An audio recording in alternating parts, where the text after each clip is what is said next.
a kansu ba. Yau ka duba dukkan bodin da ta zagaye arewa ya sa kwado ya kulle saboda kar mutanen arewa su amfana. Shin ai dan riba ake kunu? In dan riba ake kunu yaya za a yi gwamnatinmu Obasanjo da ya zo a cikin shekara guda biloniyas 37 ya gina. A cikin biloniyas 37 din nan bakwai duka 'yan arewa ne. Yau General Buhari ya nuna mana biloniya guda ɗaya banda 'yan uwansa da ya kafa a arewacin Najeriya ko a Najeriyar ma gabaki ɗaya wanda za a iya cewa salbarka. Babu. To wannan shine abin da ya raba mu. Ni kam buɗan bakinsa yake baya ƙaunata, baya ƙaunan mai ƙaunata, baya son ƙuri'ata, baya son ƙuri'ar mai ƙaunata ma balletawa. To dan me zan ce dole sai na tusa kai na gare shi? Dan me zai ce sai na tusa kai na gare shi? A dalilin me? Dan yana shugaban ƙasa? Yana rai ne? Yana iya sawa a kulle ni dan yana da wayanda za su yi masa. Amma ni dai ya sani, ya fi kowa sani cewa ba mutumin da ya isa ya rufe bakina, ba wanda ya isa ya saye ni. Kuma ni ban masa laifi ba, shi ya yi mana laifi. Kuma muna yaƙar gwamnatinsa ba don komi ba, don ya gaza bai taɓa kawo kowa komi ba, musamman waɗanda suka zaɓe shi. Yanzu in ka tambayi mutum sai ya ce an kawo tsaro. To mutum in ya yarda cewa an kawo tsaro ya ɗauki uwarsa ya kai Zamfara ya ajiye a wani ƙauye ya gani. Duk ranar duniya sai an kama akalla mutane 50 a Zamfara an yi garkuwa da su. Allah kaɗai sai iyakan mutanen da ake kashewa a Zamfara ɗin nan. Ya kasa yin komi.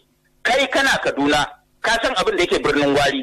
Kai kana Kaduna, dukkan mutumin da ka sani yana da dama ba yadda za a iya shigo motarsa daga Kaduna ya zo Abuja sai dai shiga jirgin ƙasa. To, wannan shine zaman lafiya da ya kawo? Amma duk da wannan hali na Janar Muhammadu Buhari, wasu daga cikin mutane suna goyon bayansa. Ka sani, goyon bayansa na talakawa ne, amma talakan nan bai amfana da mulkin nan ba na sile 5, sai dai cikin akuba, sai dai cikin yunwa, sai dai cikin talauci, sai kuma sha'anin sai kakanika yi da yake ciki. An rufe boda. Tun kafin a haifi kakanninmu ake cinikayya tsakaninmu da makwabtanmu. Yan uwanmu ne mutanen Nijar, yan uwanmu ne mutanen Dahome, yan uwanmu ne mutanen Chadi, yan uwanmu ne mutanen Kamaru. Ya raba mu da su, ya rufe boda, ya ce dan ana inda mutanen kudu ya rufe musu boda haka da yanzu sun tayar mar hankali dole sai ya bude. Amma dan an rena mutanen arewa, in EFCC ne mutumin arewa, in ICPC ne mutumin arewa, in police ne za su kama mutumin arewa, dan dai mu ba komi bane. Ya rena mu. Wasu daga cikin masu goyon bayan wannan gwamnati suna ganin cewa an samu ci gaba ta wajen yaƙi da cin hanci da rashawa. Me za ka ce akan haka? Tun da su sun faɗa don ba su san abin da ake ciki ba. Ai tun da aka kafa gwamnatin Najeriya ba taɓa yin gwamnati almubazzara masu cin hanci irin gwamnatin General Muhammadu Buhari ba. A wannan gwamnati an kafa sabbin bankuna guda 3. Ya fito ya gaya mana bankunan nan guda 3 na suwaye. Na suwaye wa'annan bankuna 3. Yanzu haka akwai wani banki da za a kafa da mutanen Pakistan. Ya gaya mana bankin suwaye ne suke da hannun jari a wannan gwamnati. Ai shine. Kuma zama ba da madaukin kanwa ba, zama da madaukan kanwa. Ai shi yake kafarin kai. In kai baka sata, duk waɗanda suka kewaye ka suna yi, kai mai sunanka. To, idan kai baka sata, aka sato kayan sata aka baka ka karba, kai mai sunanka. To yanzu gwamnatin da Adams Oshumale shine chairman na jam'iyyar, wanda aka kama shi dumu-dumu ya saci kayan al'umma biliyoyi, har wani mutum ya je rantse a kotu cewa a bincike shi, Buhari ya hana. Ko kuma gashi a jam'iyyar an kama shugabannin jam'iyya din nan sun karbi kuɗi. To yanzu duk wayannan, wato in dai kana tare da General Buhari, kai sunanka Muhammad ko baka laifi. Su Akpabio, su Oduwagan, su waye miliyan nawa aka ce an karba na kuɗin MTN, bai san wanda suka karba ba. Ina kuɗin Paris Club da aka raba. To uwa uba ka dubi abin da Ganduje yayi. Uwa uba ka dubi abin da Ganduje yayi. Amma Buhari yayi mursisi tun da Ganduje zai sama masa ƙuri'a ai shi kenan sunan amma duka wayannan abubuwa Allah ya riga ya makantar da shugabanmu dan uwanmu Janar Buhari dan san duniya ko me za a yi in dai zai taɓa wannan mulkin sa to ba zai iya taɓaka komai ba. Amma yadda shi shugaban ƙasa Janar Muhammadu Buhari ke nuna wa kaman ga alama mulkin bai dame shi ba. To in bai dame shi ba da ya sa hannu mana a dokar zaɓe ai dan zai faɗi na yaki sawa in ya isa ya sa hannu tunda bai dame shi ba mulkin. Yaya za a yi shifting responsibility ya ce shi ba zai sa hannu ba sai gwamnatin da za ta zo. Wa yake mulkin yanzu? To in shi yake yi an yi dokar zaɓe da gwamnatin sa fa aka yi Attorney General ɗinsa yana ciki da INEC suna ciki da 'yan majalisa suka zauna suka tsara wannan dokar zaɓe. Ai ba yi aka yi a bayan idansa ba da saninsa yau shekara 2 ya mayar ya dawo don waɗansu mutane a nan garin kuma ɗayansu yake. Suna gani cewa in aka yi dokan zaɓe sahihi wanda za a yi zaɓe na fi sabidillahi za su faɗi a zaɓe shi yasa suka ce da shi kare sa hannu kuma ya yadda ba an ce mai gaskiya bane shi ya sa hannu mana ko INEC ta fito ta ce ba za ta iya aiwatar da waɗansu daga sassan wannan doka ba ai ba ta faɗa ba ita ce kuma za ta yi zaɓen duk lokacin da ake wannan zancen tsara doka INEC duk abin da aka faɗa aka yadda da shi a wannan kungiya na mutum uku sai sun gyara sai sun yi tubali sun sa foundation na yin abin. Amma ga shi kuka ce a zaɓe shi a shekarun baya da suka wuce. Tabbas ai mu ba bokaye bane mu kuma ba masu duba bane ba mu san abin da Allah zai yi ba sai da Allah ya bashi mulkin muka gane cewa ashe dama mun zalunci al'umma da muka yi musu ƙarya dan ƙarya muka yi muna neman ma gafara a gun al'umma dukkan mutumin da dan maganar mu ya goyi bayansa ko yake yin sa muna neman gafara a gunsa yanzu kuma mun ce bai taɓuka komai ba zai iya mulkin ƙasar nan ba ya bari duk wanda ya bi shi ya yi laifin kansa mu mun nemi gafara. Wasu suna ganin idan aka ƙara zaben shugaba Muhammadu Buhari aikin da zai yi sai ya ba mutane mamaki. A shekara 4 bai yi ba sai ya dawo zai gyara to ya biya sauran mutane pension dinsu na abin da bai yin ba. Ka nuna min abu ɗaya tag da ya yi a Katsina na miliyan 10 wanda shi ne ya kirkiro abin aka aiwatar da abin aka yi miliyan 10 ya nuna mana. Dan dai kawai an mai da mu binan dan talaka bai san zafin kansa ba bai san ciwon kansa ba a rinka yaudararsa ana propaganda na abin da duka ƙarya ne yanzu ya je majalisa kashi 90 daga cikin 100 da abin da ya faɗa a majalisa ba gaskiya bane shi yasa suka yi masa ihu ya za ka zauna ai ƙarya ƙarara cewa an yi abu kaza a garin ku kai ka san ba ai ba sai kai shiru a dalilin me kuma yanzu wai har ma kokari suna rubuta sunayen mutane makarrabansa wai don aje a kama su kuma tozarta su ko ai musu shi Janar Muhammadu Buhari da wasu suna ganin cewa shi mai gaskiya ne. To a rashin sani ba ko mun gaskiyar ka in dai ka yarda da wanda zai zalunci wani ko zai sata kai ma tafiyar kuɗi jirgi ɗaya kwaso ku kenan duk gaskiyar ka baka da ita kenan gaskiya shine ba ji ba sani ba sabo yanzu shi zai iya rantsewa a dukiyar da ƴan uwansa suka tara ta hannun halal suka tara zai iya rantsewa ko ƴan uwan matarsa ai da saninsa ko baya ganin sun canja in baka sani baka je Daure GRA ka ga irin gidajen da ake ginawa da gidan sama sai ka ce kana Beirut abin da sai ka ce kana Beirut ko kana Dubai a ina suka samu kuɗin da can nawa suka da shi kuɗin mota ma daga Abuja zuwa Kaduna sai an ba su yau akwai mutumin da ya mallaki biliyan fiye da 20 a cikin su wannan gwamnati fatan mu shine mu roki Allah ya sa ya gama shekara 4 lafiya kada wani abu ma ya faru gwamnatin ta kubce mana ya tafi mu zaɓi wani mu sa kowa ya zaɓi wanda yake so ya sa in mun sa mutumin ma in bai mana yadda muke so ba mu yaƙe shi kamar yadda muka yaƙi Obasanjo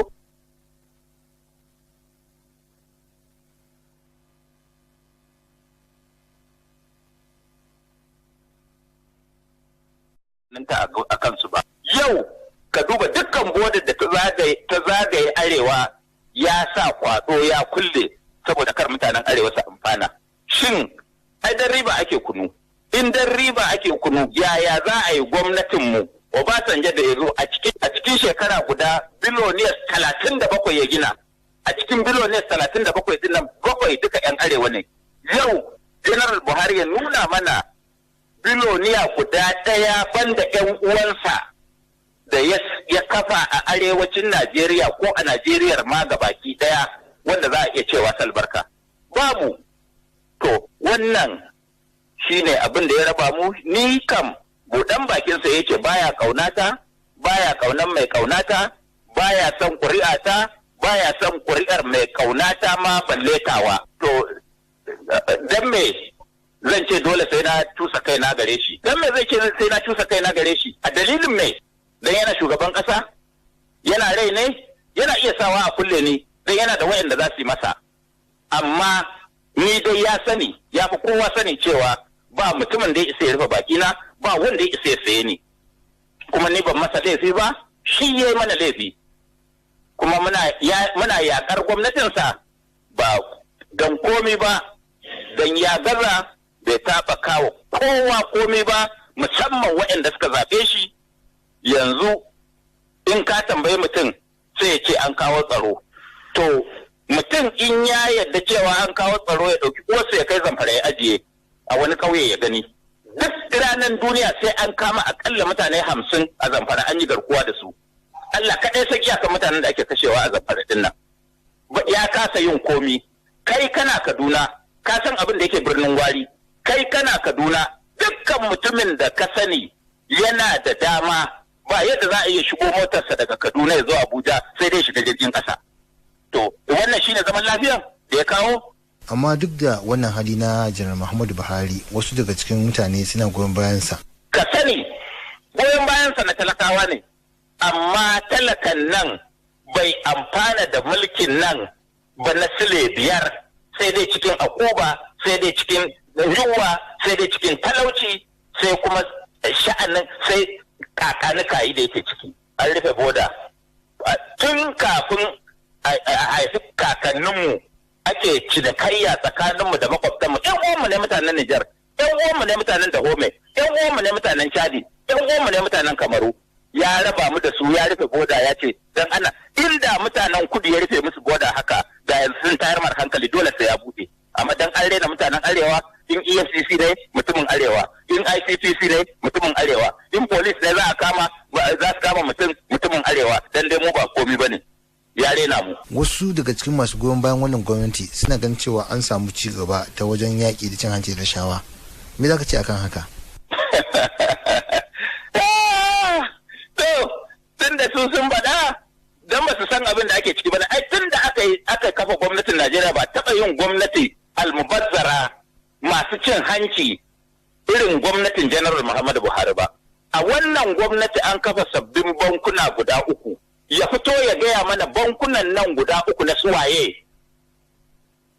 na suwaye wa'annan bankuna 3. Yanzu haka akwai wani banki da za a kafa da mutanen Pakistan. Ya gaya mana bankin suwaye ne suke da hannun jari a wannan gwamnati. Ai shine kuma zama ba da madaukin kanwa ba, zama da madaukan kanwa ai shi yake kafarin kai.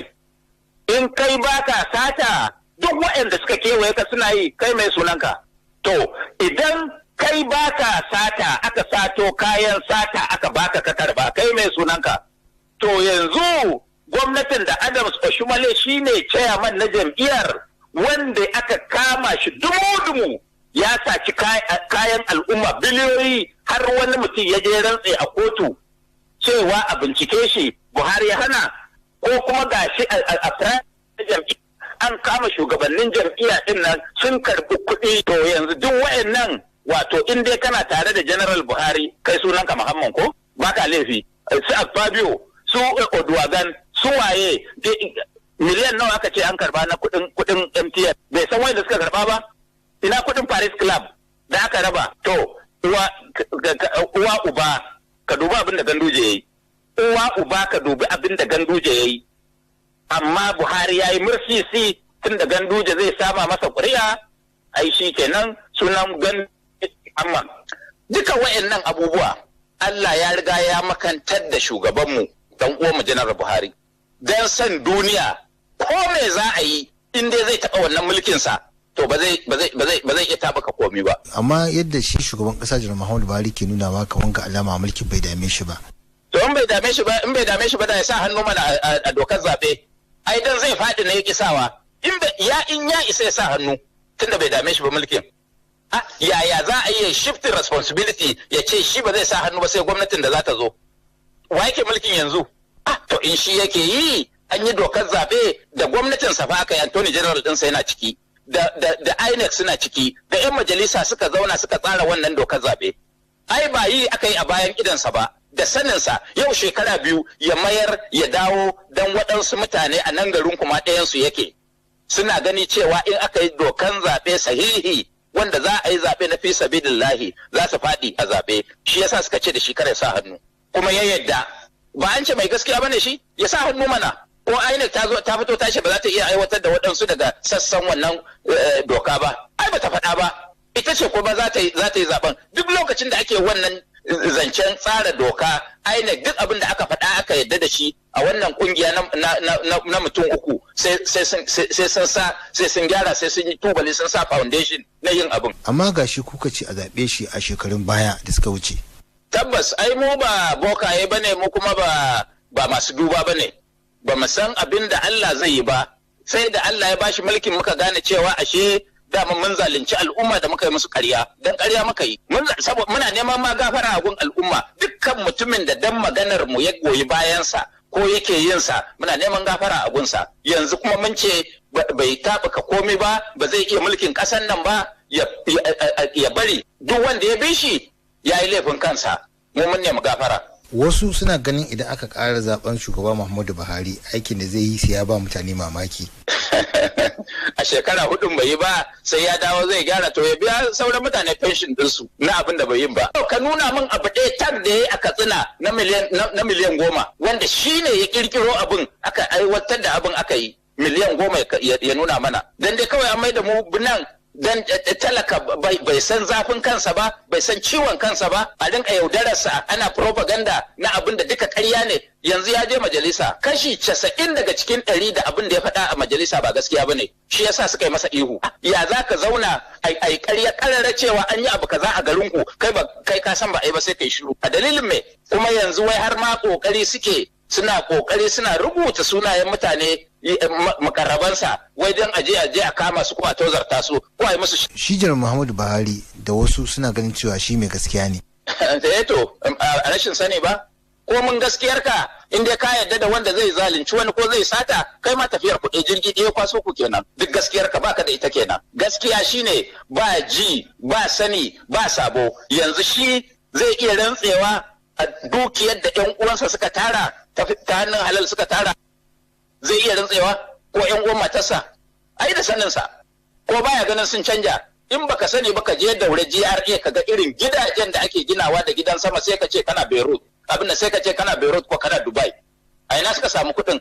Da can nawa suka yi da shi? Kuɗin mota ma daga Abuja zuwa Kaduna sai an basu. Yau akwai mutumin da ya mallaki biliyan fiye da 20 a cikinsu. Wannan gwamnati fatanmu shine mu roƙi Allah ya sa ya gama shekara 4 lafiya, kada wani abu ma ya faru, gwamnatin ta kubce mana, ya tafi mu zaɓi wani mu sa. Kowa ya zaɓi wanda yake so ya sa. In mun sa mutumin ma in bai mana yadda muke so ba, mu yaƙe shi kamar yadda muka yaƙi Obasanjo.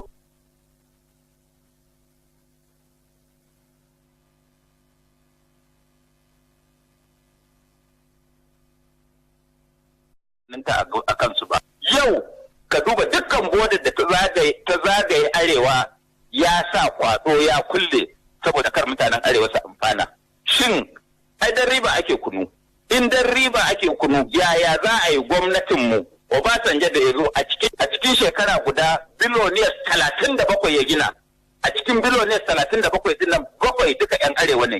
Yau General Buhari ya nuna mana biloniya guda ɗaya banda 'yan uwansa da ya kafa a arewacin Najeriya ko a Najeriyar ma gabaki ɗaya wanda za a iya cewa salbarka. Babu. To wannan shine abin da ya raba mu. Ni kam buɗan bakinsa yake baya ƙaunata, baya ƙaunan mai ƙaunata, baya son ƙuri'ata, baya son ƙuri'ar mai ƙaunata ma balletawa. To dan me zan ce dole sai na cusa kai na gare shi? Dan me zai ce sai na cusa kai na gare shi? A dalilin me? Dan yana shugaban ƙasa? Yana rai ne? Yana iya sawa a kulle ni dan yana da wayanda za su yi masa. amma ni dai ya sani, ya fi kowa sani cewa ba mutumin da ya isa ya rufe bakina, ba wanda ya isa ya saye ni, kuma ni ban masa laifi ba, shi ya yi mana laifi, kuma muna yakar gwamnatinsa ba don komi ba, don ya gaza bai taɓa kawo kowa komi ba, musamman waɗanda suka zaɓe shi. Yanzu in ka tambayi mutum sai ya ce an kawo tsaro, to mutum in ya yarda cewa an kawo tsaro ya ɗauki uwarsa ya kai Zamfara ya ajiye a wani ƙauye ya gani. Duk ranar duniya sai an kama akalla mutane 50 a Zamfara an yi garkuwa da su. Allah kaɗai saki akan mutanen da ake kashewa a Zamfara din nan. Ya kasa yin komi. Kai kana Kaduna, ka san abin da yake birnin Gwari. Kai kana Kaduna, dukkan mutumin da ka sani yana da dama, ba yadda za a iya shigo motarsa daga Kaduna ya zo Abuja sai dai shiga jirgin ƙasa. To, wannan shine zaman lafiyan da ya kawo? Amma duk da wannan hali na Janar Muhammadu Buhari, wasu daga cikin mutane suna goyon bayansa. Ka sani, goyon bayansa na talakawa ne, amma talakan nan bai amfana da mulkin nan ba na sile 5, sai dai cikin akuba, sai dai cikin yunwa, sai dai cikin talauci, sai kuma sha'anin sai kakanika yi da yake ciki. An rufe boda. Tun kafin a haifi kakanninmu ake cinikayya tsakaninmu da makwabtanmu. ‘Yan uwanmu ne mutanen Nijar, ‘yan uwanmu ne mutanen Dahome, ‘yan uwanmu ne mutanen Chadi, ‘yan uwanmu ne mutanen Kamaru. Ya raba mu da su, ya rufe boda, ya ce dan ana inda mutanen kudu ya rufe musu boda haka da yanzu sun tayar mar hankali, dole sai ya bude. Amma dan an rena mutanen arewa, in EFCC ne mutumin arewa, in ICPC ne mutumin arewa, in police ne za su kama mutumin arewa, dan dai mu ba komi bane. Ya rena mu. Wasu daga cikin masu goyon bayan wannan gwamnati suna ganin cewa an samu ci gaba ta wajen yaƙi da cin hanci da rashawa. Me za ka ce akan haka? Tun da sun faɗa don ba su san abin da ake ciki ba. Ai tun da aka kafa gwamnatin Najeriya ba taɓa yin gwamnati almubazzara masu cin hanci irin gwamnatin General Muhammadu Buhari ba. A wannan gwamnati an kafa sabbin bankuna guda 3. Ya fito ya gaya mana bankunan nan guda 3 na suwaye. Na suwaye wa'annan bankuna 3. Yanzu haka akwai wani banki da za a kafa da mutanen Pakistan. Ya gaya mana bankin suwaye ne suke da hannun jari a wannan gwamnati. Ai shine kuma zama ba da madaukin kanwa ba, zama da madaukan kanwa. Ai shi yake kafarin kai. In kai baka sata, duk waɗanda suka kewaye ka suna yi, kai mai sunanka. To idan kai baka sata, aka sato kayan sata aka baka ka karba, kai mai sunanka. To yanzu gwamnatin da Adams Oshimale shine chairman na jam'iyyar, wanda aka kama shi dumu-dumu ya saci kayan al'umma biliyoyi, har wani mutum ya je rantse a kotu cewa a bincike shi, Buhari ya hana, ko kuma gashi a jam'iyyar an kama shugabannin jam'iyya din nan sun karbi kuɗi. To yanzu duk wayannan, wato in dai kana tare da General Buhari, kai sunanka Muhammad ko baka laifi. Su Akpabio, su Oduwagan, su waye, miliyan nawa aka ce an karba na kudin MTN, bai san wanda suka karba ba. Ina kudin Paris Club da aka raba. To uwa uba ka dubi abin da Ganduje yayi, uwa uba ka dubi abin da Ganduje yayi. Amma Buhari ya yi mursisi tun da Ganduje zai sama masa ƙuri'a, ai shi kenan sunan amma duka wa'annan abubuwa Allah ya riga ya makantar da shugabanmu dan uwanmu Janar Buhari. Dan san duniya ko me za a yi in dai zai taɓa wannan mulkinsa, to ba zai iya taɓa komai ba. Amma yadda shi shugaban ƙasa Janar Muhammadu Buhari ke nuna wa kaman ga alama mulkin bai dame shi ba. To in bai dame shi ba da ya sa hannu mana a dokar zaɓe. Ai dan zai faɗi na ya kisawa. In ya isa ya sa hannu tunda bai dame shi ba mulkin. Yaya za a iya shifting responsibility ya ce shi ba zai sa hannu ba sai gwamnatin da za ta zo. Wa yake mulkin yanzu? To in shi yake yi, an yi dokar zaɓe da gwamnatin sa fa aka yi, Attorney General ɗinsa yana ciki, da INEC suna ciki, da 'yan majalisa suka zauna suka tsara wannan dokar zaɓe. Ai ba yi aka yi a bayan idansa ba, da saninsa yau shekara 2 ya mayar ya dawo don waɗansu mutane a nan garin kuma ɗayansu yake. Suna gani cewa in aka yi dokan zaɓe sahihi wanda za a yi zaɓe na fi sabidillahi za su faɗi a zaɓe, shi yasa suka ce da shi kare sa hannu. kuma ya yadda, ba an ce mai gaskiya bane shi ya sa hannu mana, ko INEC ta fito tashi ba za ta iya aiwatar da waɗansu daga sassan wannan doka ba, ai ba ta faɗa ba, ita ce kuma za ta yi zaben. Duk lokacin da ake wannan zancen tsara doka, INEC duk abin da aka faɗa aka yadda da shi a wannan kungiya na mutum uku sai sun sa